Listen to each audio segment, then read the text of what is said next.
नमस्कार। आज हम बात कर रहे हैं एक नए भारतीय युद्धपोत की, INS तमाल।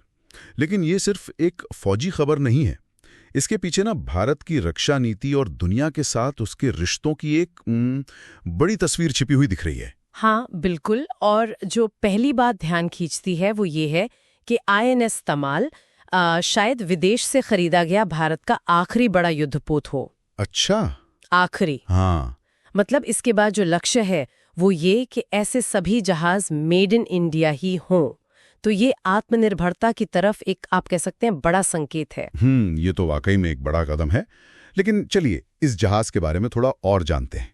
इसका नाम तमाल क्यों? देखिए, INS तमाल जो है वो रूस के कैलिनिनग्राद के पास यंत्र शिपयार्ड में बना है। और तमाल, जहां तक मुझे पता है, एक तरह का पौराणिक अस्त्र या तलवार है जो शक्ति और अचूकता का प्रतीक माना जाता है। ओह, तो नाम में ही काफी दम है। हाँ बिल्कुल। और ये सिर्फ नाम की बात नहीं है, इसे बनाया ही गया है हमला करने के लिए। अच्छा, तो इसमें हथियार वगैरह कैसे हैं? इसमें ब्रह्मोस सुपरसोनिक क्रूज मिसाइलें हैं। हाँ, ब्रह्मोस, वो तो भारत और रूस का जॉइंट वेंचर है ना? सही कहा। अपनी स्पीड और मारक क्षमता के लिए जानी जाती हैं। इसके अलावा आधुनिक तोपें हैं। और खास बात ये कि इसमें पनडुब्बियों को खोजने के लिए भारत में बना, मतलब स्वदेशी सोनार सिस्टम लगा है। अच्छा, स्वदेशी सोनार भी। तो ये तो काफी ताकतवर जहाज लगता है अपनी कैटेगरी में। करीब 125 मीटर लंबा, 4000 टन वजनी। हाँ, और जो बात यहाँ और भी ज्यादा गौर करने लायक है वो है इसके आने का समय और जिस तरह से इसे पेश किया गया है। समय मतलब अभी क्यों खास है? भारत ने काफी खुलकर इसके रूसी कनेक्शन को सामने रखा है कि ये रूस में बना है, रूसी सहयोग से।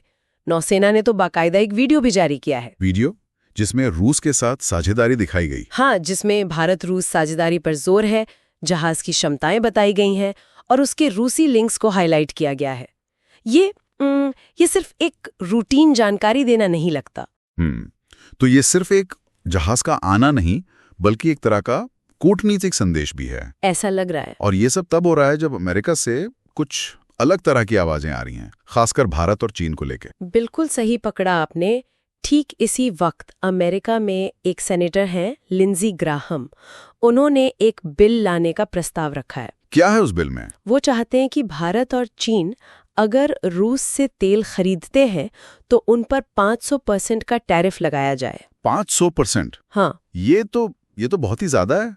मतलब क्यों? उनका क्या तर्क है? उनका तर्क ये है कि रूस इस तेल से जो पैसा कमा रहा है वो उसे यूक्रेन युद्ध में इस्तेमाल कर रहा है, तो वो इस पैसे के फ्लो को रोकना चाहते हैं। 500% टैरिफ अगर ये लग गया तो इसका तो भारतीय अर्थव्यवस्था पर बहुत बुरा असर पड़ेगा। मतलब क्या भारत को रूस से तेल, गैस या शायद हथियार वगैरह सब बंद करना पड़ेगा? देखिए, 500% टैरिफ का मतलब तो यही होगा कि वो चीज खरीदना लगभग नामुमकिन हो जाए।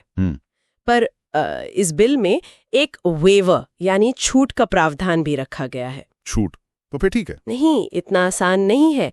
वो छूट किन शर्तों पर मिलेगी यह भी साफ नहीं है। यहीं पर असल मुद्दा है। हो सकता है अमेरिका इस छूट के बदले में भारत से कुछ और चाहे। जैसे कि अमेरिकी हथियार ज्यादा खरीदे या किन्हीं खास अंतर्राष्ट्रीय मसलों पर अमेरिका का साथ दे, तो वो छूट भी एक कीमत पर आएगी शायद। अच्छा, तो इस पूरी पृष्ठभूमि में INS तमाल का आना और उसके रूसी कनेक्शन को इतना खुलकर बताना, क्या ये अमेरिका के इस संभावित दबाव पर भारत का एक जवाब है? एक तरह से दिखाना कि हम दबाव में नहीं आएंगे। इसे उस नजरिए से देखा जा सकता है। हाँ, भारत शायद ये जता रहा है कि वो अपने पुराने रणनीतिक रिश्ते, जैसे रूस के साथ रक्षा संबंध है, उनको महत्व देता है और बाहरी दबाव के आगे अपनी विदेश नीति के आज़ादी को आसानी से नहीं छोड़ेगा। ये अपनी स्ट्रेटेजिक ऑटोनॉमी पर जोर देने जैसा है। Strategic autonomy. लेकिन ये भी है कि अगर ये टैरिफ बिल पास हो जाता है तो दुनिया की राजनीति में काफ़ी उथल-पुथल मच सकती है। और एक दिलचस्प बात ये भी है कि ऐसा कदम शायद अनजाने में ही भारत, चीन और रूस को और करीब ला दे, जो शायद अमेरिका चाहता भी ना हो। शायद नहीं।